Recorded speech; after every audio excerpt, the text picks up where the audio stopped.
Hello everyone, आज हम इस वीडियो में अलीगढ़ मुस्लिम सिटी में जो भी स्टूडेंट इस बार ऑनलाइन काउंसलिंग में पार्टिसिपेट कर चुके हैं, आज हम इस वीडियो में एमए के काउंसलिंग प्रोसेस के बारे में बात करेंगे।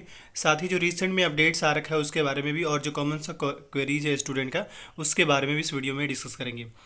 पहली बात यह है कि जो भी स्टूडेंट इस वीडियो को देख रहे हैं, चाहे वो 11 के स्टूडेंट हो या बीटेक के या फिर बीए बीएससी बीकॉम बीएलएलबी, जो अब तक जितने भी कोर्स के आ चुके हैं, जैसे या बायोटेक का हो या फिर एमए मास कम्युनिकेशन का हो, इन सभी स्टूडेंट के लिए काउंसलिंग का वीडियो है। अब अगर इसमें बात करें सिंपल से ही, तो इस वीडियो में हम step by step counselling process के बारे में बात करने वाले हैं कि कब किस सिचुएशन में क्या शो कर रहा होगा, इसके बारे में हम डिटेल में डिस्कस करेंगे। हम एक एग्जांपल लेंगे, समझने की कोशिश करिए। नहीं समझ में आता है दोबारा वीडियो को देखिए, लेकिन मेरा ख्याल है कि जो आपके कॉमन सा डाउट्स है काउंसलिंग को लेकर, वो आपको अच्छे से समझ आ जाएगा। अभी मैंने एक एग्जांपल के तौर पे बी ऑनर्स, बीएलएलबी और डिप्लोमा इंजीनियरिंग, आप बीएससी के स्टूडेंट भी हो सकते हैं, क्लास फर्स्ट के भी स्टूडेंट हो सकते हैं, या फिर 11 के भी स्टूडेंट्स हो सकते हैं, और वैसे कोर्स जिनका नाम नहीं भी ले रहा उन कोर्स का भी आप स्टूडेंट हो सकते हैं। पहली बात तो ये है कि सबसे पहले जो स्टूडेंट सेलेक्ट हुए हैं उनका काउंसलिंग हो रहा है, और काउंसलिंग का शेड्यूल जो मैंने कोर्स का नाम लिया उसका आ चुका है।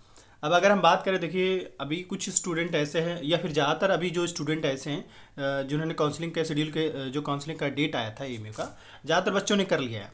मतलब ये कि आपने काउंसलिंग कर लिया है, और अब सवाल होगा कि हमने काउंसलिंग किया या नहीं किया, कैसे पता चलेगा। तो मैं फिर से बैक टू बैक आ रहा हूँ, वेबसाइट पे ही हूँ, और यहाँ पे आपको पता ही है, ये रहा काउंसलिंग पोर्टल।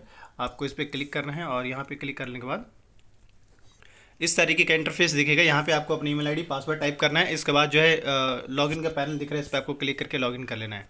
जैसे अभी हम बीए वाले स्टूडेंट का ऑनलाइन काउंसलिंग का जो पोर्टल यानी मैंने आईडी लॉगिन किया है, और अगर भी किसी भी स्टूडेंट ने अगर काउंसलिंग करा है, तो अगर सबमिटेड शो कर रहा है, इसका मतलब आपका काउंसलिंग हो चुका है। अगर ये चीज़ नहीं शो कर रहा है, इसका मतलब है कि आपका काउंसलिंग हुआ ही नहीं है।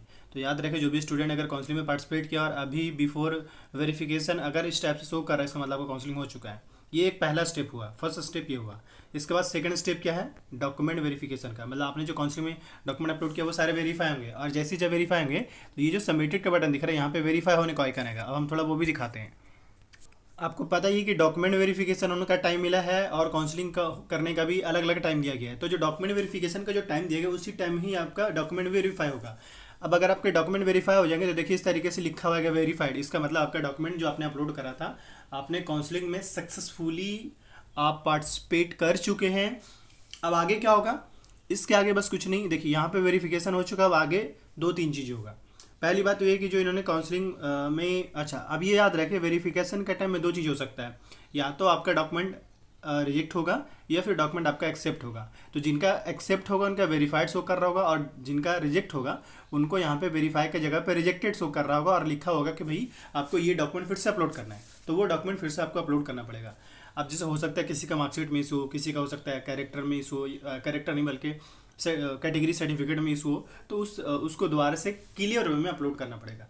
तो अगर जिनका ऐसा होता है करना पड़ सकता है, लेकिन जिनका डॉक्यूमेंट वेरीफाई हो चुका है उनको ऐसा कुछ भी करने की जरूरत नहीं है। इसके आगे का स्टेप क्या है, आगे का जो स्टेप है वो स्टेप है पेमेंट करने का। मतलब ये आगे का स्टेप का मतलब यह है कि जैसे जो अब आपको पता ही है कि फॉर्म लिस्ट 1 आएंगे, फिर फॉर्म लिस्ट 2 आएंगे, फिर फॉर्म लिस्ट 3 आएंगे, फिर फॉर्म लिस्ट, इस तरीके से अगर सीट्स वैकेंट रहा तो फॉर्म लिस्ट 1 जैसे ही आएंगे, उसमें जिन भी स्टूडेंट का रोल नंबर मेंशन होगा, उन स्टूडेंट के लिस्ट आने की कुछ देर बाद ही आपको इस वाले सेक्शन में मेक अ पेमेंट का ऑप्शन आ जाएगा। पहला मेक अ पेमेंट का ऑप्शन आ जाएगा। दूसरा क्या लिखा हुआ आएगा, आपको ये भी लिखा आ जाएगा कि जैसे मान ली कोई डिप्लोमा के स्टूडेंट, उनको कौन सा ब्रांच मिला वो लिख कर आ जाएगा। सो इस तरीके से आपका जो काउंसलिंग प्रोसेस है आफ्टर पेमेंट करने के बाद कंप्लीट होगा। बाकी काउंसलिंग से रिलेटेड किसी भी स्टूडेंट को इशू क्वेरीज है मुझे कमेंट कर सकते हैं, और आने वाले जो भी अपडेट, अभी जैसे स्टेप बाय स्टेप करके वीडियो बनाया जाएगा। फिलहाल तो अलग अलग कोर्सेज का काउंसलिंग में डॉक्यूमेंट जो आप अप्लाई किए उनके वेरिफिकेशन उनका टाइम चल रहा है, तो जैसे जब वो वेरीफाई होंगे आपको पता चल जाएगा, या फिर हम कोर्स वाइज करके आपको वीडियोज़ के थ्रू बता देंगे। Thank you.